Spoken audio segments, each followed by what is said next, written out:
Greetings, children. Welcome to my channel, Inside Accountancy by Shakun. Today we'll be talking about Chapter 6 of your book, T.S. Garewal, that is, Accounting Procedures, Rules of Debit and Credit.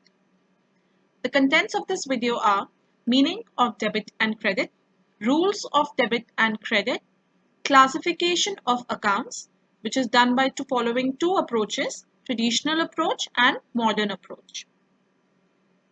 Before we talk about the meaning of debit and credit, there are two terms, the meaning of which should be clear to you. These are transactions.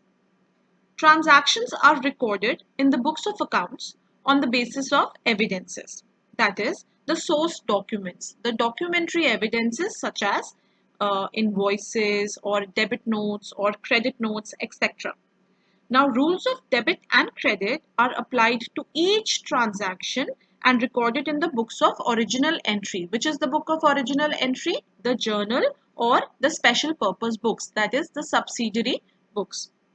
So, whenever the transactions are recorded in a chronological order in the books of accounts, they are recorded on the basis of the rules of debit and credit.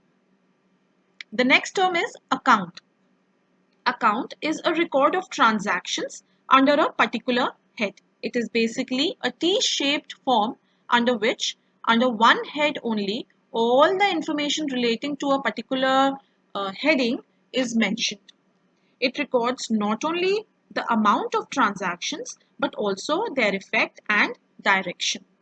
So now that we know what a transaction and account means, we will come to the meaning of debit and credit. Debit refers to the left side of an account. The basic abbreviation that we use for debit is DR, and it is derived from the Italian word debito. An item recorded on the debit side of an account is said to be debited to the account. On the other hand, credit is the right side of the account. It is derived from the Italian word credito, and the abbreviation that we use for credit is CR. An item recorded on the credit side of an account is said to be credited to that account. So this was the meaning of debit and credit. Moving on, let's talk about the rules of debit and credit. Now you very well know that under the double entry bookkeeping system, every transaction has two aspects. Just like a coin has two sides, similarly, every transaction has two aspects. One aspect is debit and the other aspect is credit. So for every debit, there is an equal and corresponding credit on the basis of which every transaction is recorded in the books of accounts. The rules of double entry or the rules of debit and credit are formed on the basis of these two aspects, that is DR and CR, in each of the business transaction. So basically, there are two approaches on the basis of which we decide that which side of an account is to be debited and which side is to be credited. The rules on the basis of which such decision is taken are called rules of debit and credit, and we have the rules of debit and credit on the basis of the classification of accounts, which can be done either by following the traditional approach, which is also known as the English approach, or by following the modern approach, which is also known as the American approach or the accounting equation approach. Moving on, according to the traditional approach, the accounts are classified into two groups. The first group is personal accounts and the second group is impersonal accounts. The personal accounts are further classified as natural personal, artificial personal and representative personal, whereas the impersonal accounts are classified as real accounts and nominal accounts. So on the basis of the traditional approach, the accounts are classified into these categories and we will have the rules of debit and credit on the basis of the nature of the accounts. Moving on, let's study the personal accounts now. So as we already saw that the personal accounts are of three types: natural personal, artificial personal accounts and representative personal accounts. We'll understand each one by one. So let's talk about the natural personal accounts. Now, the accounts which relate to persons, that is, the people who are creations of God, that is, the human beings basically. So, all human beings' account, if maintained in the books of accounts, is referred to as natural personal accounts. For example, if I say Ram's account or Sham's account or Rahul's account or Shakun's account, etc., all these accounts belong to a human being, a creation of God. Therefore, they are natural personal accounts. The artificial personal accounts are those accounts which include the accounts of corporate bodies or institutions which are recognized as persons in business dealings. That is, the companies, the firms, the corporations, etc., which the business with which the business is dealing in are referred to as artificial personal accounts. For example, the account of a club or a cooperative society, account of a limited company, for example, Ram and Sons, ABC Limited, ABC Private Limited, etc. All these accounts are artificial personal accounts. Let's talk about the representative personal accounts. These are basically the accounts which represent a certain person or group of persons. For example, in case rent is due to the landlord, an outstanding rent account will be opened in the books. That is, the amount which has to be paid to the landlord. Now, this outstanding rent account, it represents the amount of rent which is payable and is an example of representative personal account. Similarly, salary to be paid to the manager if not paid during the accounting year means it is outstanding salary. Again, that means it is a representative personal account.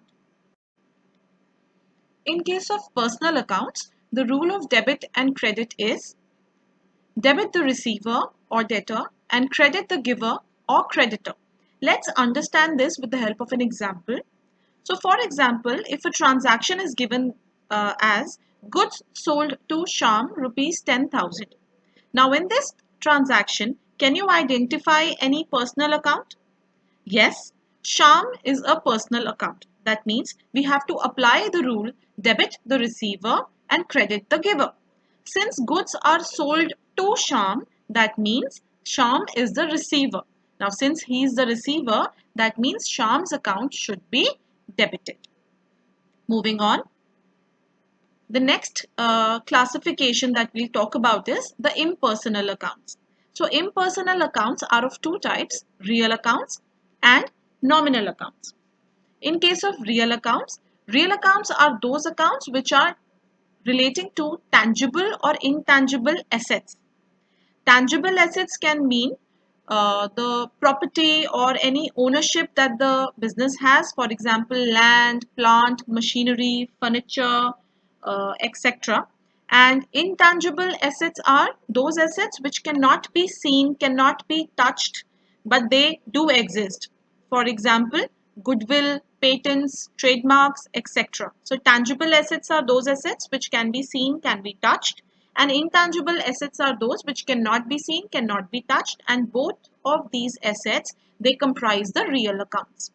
Now, talking about the nominal accounts include the revenues and the expenses. Revenue is the amount that we earn from the sale of goods. So from the sale of goods, the amount that we earn is referred to as revenue, or any other kind of income that the business earns during the accounting period. Example of revenue is sales account or commission earned account, etc. Expenses are those costs that are incurred for a regular period of time during the accounting year. So an example of expense can be rent account or salaries account or insurance account, etc. So the impersonal accounts are broadly classified as real accounts and nominal accounts, and we will be having separate rules in both the cases.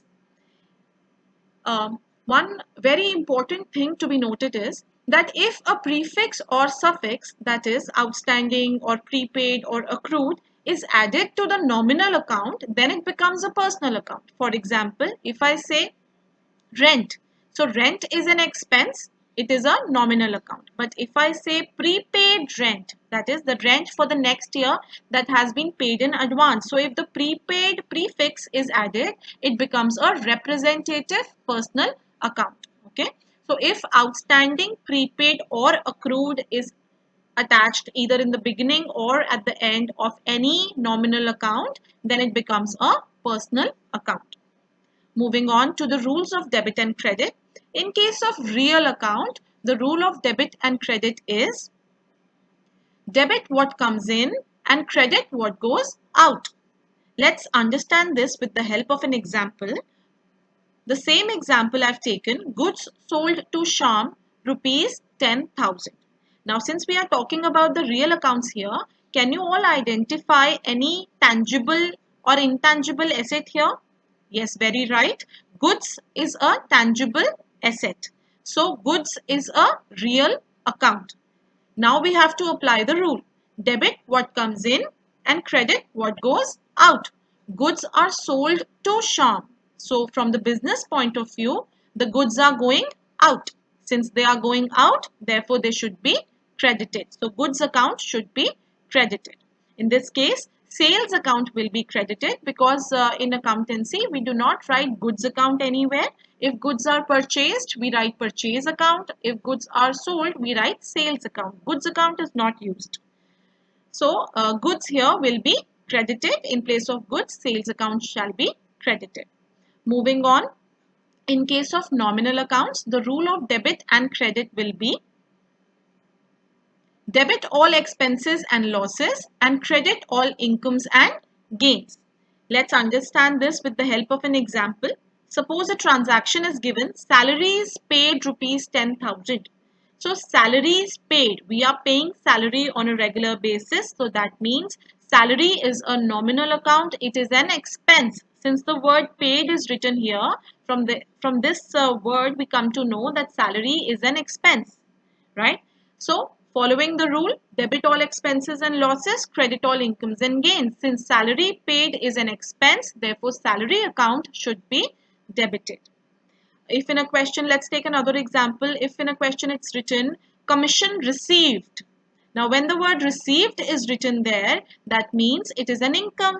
Therefore the commission should be credited. So depending upon the word that is attached, paid or received, you can identify whether it is an expense or an income, and thereby you can apply the rule of debit and credit. So this was the traditional approach. According to the traditional approach, the rules of debit and credit at a glance, you can see here. In case of personal accounts, account to be debited. Who is to be debited? The receiver. Debit the receiver and credit the giver. In case of real accounts, debit what comes in. What is coming in the business should be debited, and credit what goes out. What is going out of the business should be credited. In case of nominal accounts, all the expenses and losses should be debited, and also all the incomes and gains should be credited. So all these rules of debit and credit in case of these three accounts, you have to learn it by heart, and it should be on your tips. Only then you will be able to identify the type of accounts and record the transaction in the books of accounts. Now let's talk about the modern approach. Again, according to the modern approach, the accounts are classified into 5 categories. Now what are these 5 categories? These are asset, liability, capital, expense, and revenue. I have explained all these terms in detail in my previous videos relating to chapter 2. You can press on the I button and it will take you there. Just giving you a brief idea about what assets are. Assets are those accounts which relate to the economic resources of the enterprise. They are the property or anything of value that the business has. For example, land, building, bank, cash, goods, furniture, patents, goodwill, etc. All these are assets. Liabilities, liabilities are those accounts, they are basically the obligations that the business has towards the third parties. Capital is the amount which is invested by the owner into the business. Expense is the cost which is incurred on a regular basis to earn revenue. And revenue, or you can say, you can also use the term income here. Revenue or income is the amount that is earned from the sale of goods or from any other source on a regular basis. So according to the traditional approach, we were classifying the accounts into two, personal and impersonal. But according to the modern approach, we are classifying the accounts into five categories, that is asset, liability, capital, expense and revenue. So we'll be having the rules in case of all these five classifications. Moving on to the rules of debit and credit. In case of assets, you have to remember that debit the increase and credit the decrease. So if there is an increase in the value of an asset, increase in the value of an asset is always debited, and decrease in the value of an asset is always credited. For example, if an asset is purchased in the business, for example, furniture purchased. Now furniture purchased means that furniture is increasing, asset is increasing, so furniture account should be debited. On the other hand, if I say furniture sold, that means the furniture is being sold, the value of furniture is being decreasing, so furniture account should be credited. Let's talk about the liabilities now. In case of liabilities, the rule is debit the decrease and credit the increase. So for example, if the business had taken loan from the bank and is repaying the loan, repayment of the business loan will decrease the liability. Therefore, it should be debited. And if additional loan is taken, then that increases the liability and it should be credited. In case of capital, the same rule, since liability capital is the liability that the business has towards the owners, therefore the same rule has been applied here, debit the decrease, credit the increase. So for liability and capital, we have the same rule. In case of revenue or the income, debit the decrease and credit the increase. Again, the same rule is applied in case of incomes also, because whenever the incomes increases, it brings profit to the business. Therefore, it should always be credited. And whenever the incomes decrease, it should be debited. Lastly, expenses. Debit the increase, credit the decrease. So all expenses should always be debited because they decrease the amount of profit of the firm, and any decrease in the expenses is beneficial, so it should be credited. So if you can see from here, just to remember, giving you a hint that assets and expenses, both of these terms, they have the same rule. Debited in case of increase and credited in case of decrease. Rest, liability, capital and revenue, all these three terms, they have the same rule, that is they are debited for the decrease and credited for the increase. Now moving on, let's have a look at the rules of debit and credit at a glance. As I already told you, assets and expenses, they have the same rule. So in case of increase in the value of asset or expense, it is to be debited, and in case of decrease in the value of assets or expense, it should be credited. Rest for liability, capital and revenue, any increase should be credited and any decrease should be debited. So these were the rules of debit and credit according to the modern approach. In this video, we have talked about the meaning of debit and credit and the terms like transaction and account. The rules of debit and credit by the classification of accounts under traditional approach as well as modern approach. Under traditional approach, there are three rules which you need to follow. That is, debit the receiver, credit the giver. Debit what comes in, credit what goes out. And debit all expenses and losses, credit all incomes and gains. In case of modern approach, you have to remember the five classifications, that is asset, liability, capital, revenues and expenditures. In case of asset and expenditure, the rule is same. You debit the increase and credit the decrease. Rest in case of liability. In case of capital and revenues, the rule is the decrease is debited and the increase is credited. I hope the concepts were clear to you. If you liked my content, please like my video, show some love, subscribe to my channel, hit the bell button.